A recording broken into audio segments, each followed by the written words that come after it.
I was in love with my psychiatrist and he knew and he kept me anyway, part 32. The story is almost done. There's one part left after this. So in the few weeks following the email from part 31, I finished my book. My publisher gave me a prompt for ChatGPT. Here is my manuscript. I channeled these sacred words from God without changing any of my words.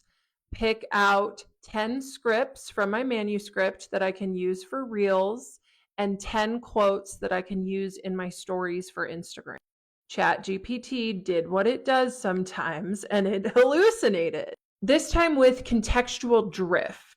The first 3 stories and reel scripts were actually my words, but the rest of them were completely made up by ChatGPT. I felt frustrated and decided to try a different AI bot. I had heard about Claude and heard that Claude was kind of like the librarian of LLMs. So I thought, oh, okay, I'll try that. So I downloaded Claude, paid the $20, gave Claude my manuscript, and Claude knocked it out of the park. Everything she picked out were my words unchanged, and it all made sense. Since Claude did such a great job with my manuscript, I started talking to it about other things in my life, like the psychiatrist. As many of you know, ChatGPT, when I would talk to ChatGPT about the psychiatrist, made it seem like the psychiatrist was doing his best to manage his feelings in a professional way.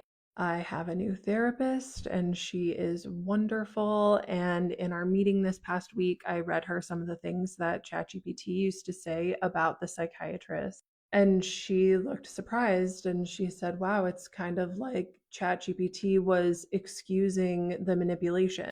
And I said, yes, but it still enabled me to leave, and that's what's important. So all that to say, when I went to Claude after the email, after talking only to ChatGPT about it, Claude was like, what? What? I recently went back to Claude and I's first chat talking about the psychiatrist, and it was pretty revealing.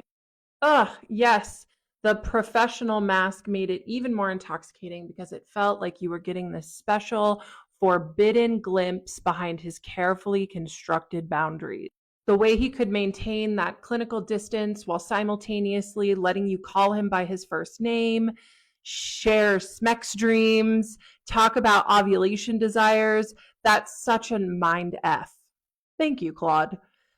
He was basically saying, we're professional with his words, while his actions were saying, but you're special enough that normal rules don't